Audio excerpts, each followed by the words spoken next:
In today's video, I'll show you the best KDP niche to publish in.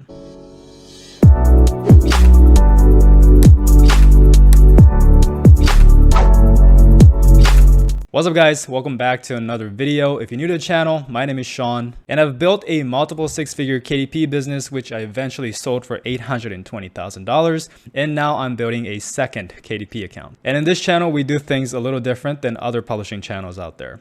I regularly share with you my actual results and exactly what kind of strategies I take to get these results.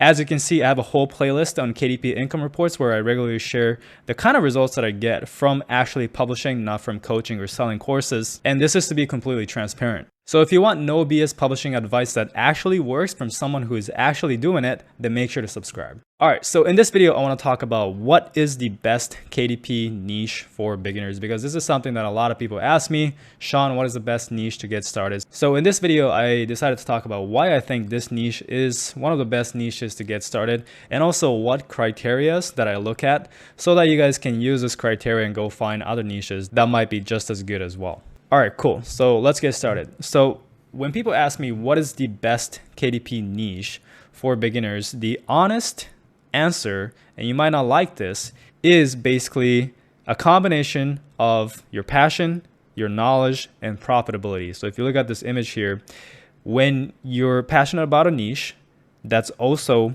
profitable, where a lot of people are buying books on this topic, where you also have the knowledge, the combination of these three is the perfect niche for you to get started. So this could really be anything. Could be health, could be business, could be self-help, could be, spirituality, could be technical topics, right? Whatever niche that you can find that has all three of these ingredients mixed, then that is the absolute best niche possible for you. But you might be wondering, what if I'm not passionate or I'm not an expert about anything? And I highly doubt that. I'm pretty sure that you're good at something or you are passionate about something, but let's just say you're not. As a hypothetical example, if you're not passionate or an expert at anything, and you're just looking for a niche that is genuinely easy for anyone to go into, then this is a niche that I recommend.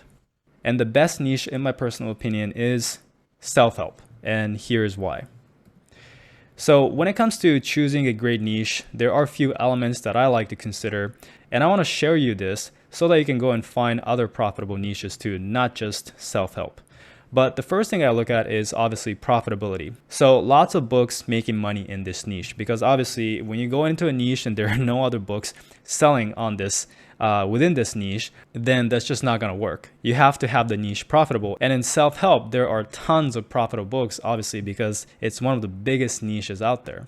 The next I consider is niche size. So many different sub niches to niche down to, right? You don't want to just, be stuck with going into one subtopic. You want to be able to branch out to many, many different sub niches from the one overall niche.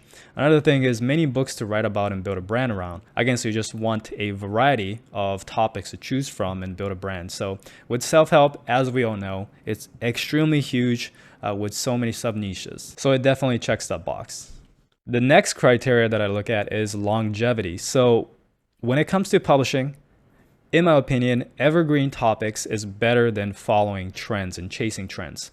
I don't want to publish a book, put in the work, the time, the money, creating a book, publishing it, just for it to die a couple months later because the trend died off. I want to publish on evergreen topics so that I do the work once, creating the book and launching it, and the book will stay on Amazon and sell for years and years and years because the topic itself is evergreen. And that is why I don't really go into trendy topics or seasonal topics.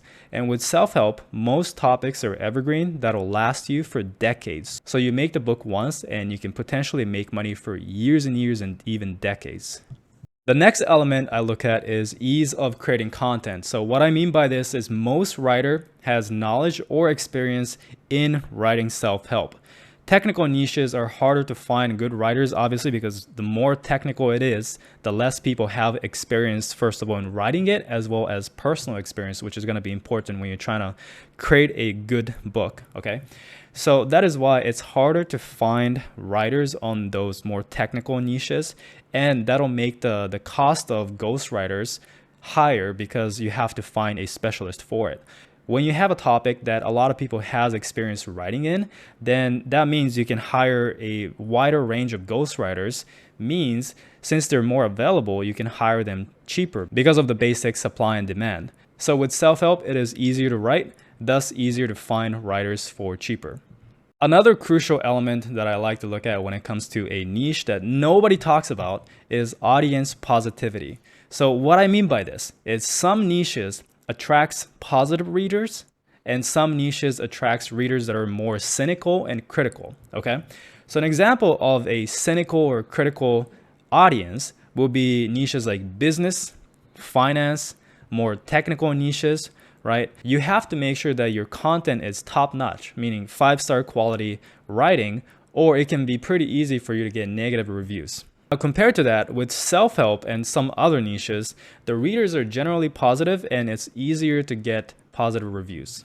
So what I'm trying to say here is I'm not saying that you can just pump out a bad quality book and you can get away and get 5 stars, 4 stars review. That's not what I'm saying. You still want to focus on providing high quality information and a great book to your audience, but a lot of times your audience is way more positive and way more likely to give you that 4 and 5-star reviews. Now, another thing I love about self-help and some of these niches is repeat sales potential. So what do I mean by this? Well, some people read a ton of books on the same topic because they simply like it. If you read a ton of books, you probably have experience in this. If you like a certain genre of books, for example, let's say you read a lot of sci-fi fantasy books. How many sci-fi fantasy books have you read? It's not like you read one sci-fi fantasy, you're done with it, and then you go on to a completely new topic. That's not how it works, right? And so with nonfiction, it's the same thing. Some niches, people love that genre itself. They keep buying books on the exact same topic, such as self-help.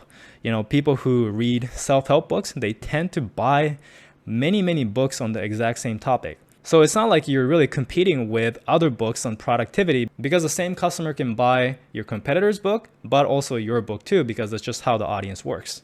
So you might be wondering, but Sean, self-help is way too competitive. Yes, it is if you just publish on those very broad one-word phrases, obviously, and that is why you want to niche down. So don't just publish in productivity. You want to try and break it down into a more specific sub-niche term. Like, you can go into productivity for different audiences, or you can pivot a little bit and go into something like morning routine, and then you can break that down even more.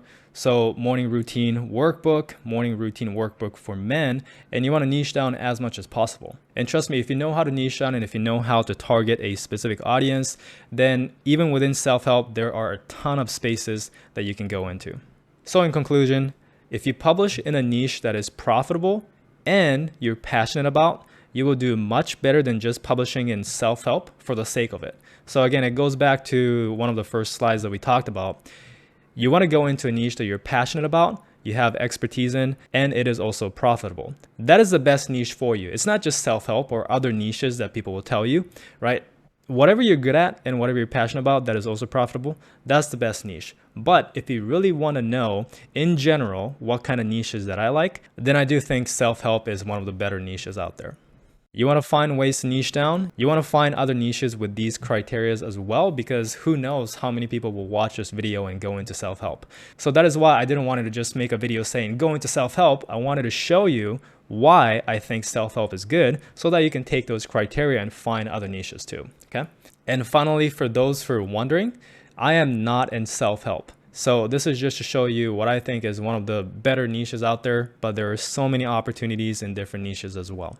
All right, that is it for the video. Hope you enjoyed it. And before you go, I want to invite you to join my 100% free Facebook group mastermind, where you can network with other publishers, ask any questions, as well as just by joining, you get 2 free bonuses. So bonus number 1 is a case study on how I generate lasting income on Amazon KDP through what I coin book stacking. So this is basically a case study on how I make $35,000 to $40,000 a month from publishing. And bonus number 2 is the ability to attend the weekly Facebook Live that I do in this group.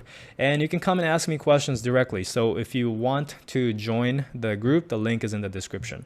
One last thing, if you want to join my Royalty Hero program, which is a advanced complete publishing course, then the link is also in the description, where you can book a free strategy call with one of my teammates to see if this program is a fit for you. So that's also in the description. And if you enjoyed this video, leave a like, subscribe if you haven't yet, comment any questions. And if you're struggling with exactly how to market your book, I recommend you watch this video where I'll walk you through step by step exactly how to do that. Thanks for watching. I'll see you guys in the next one.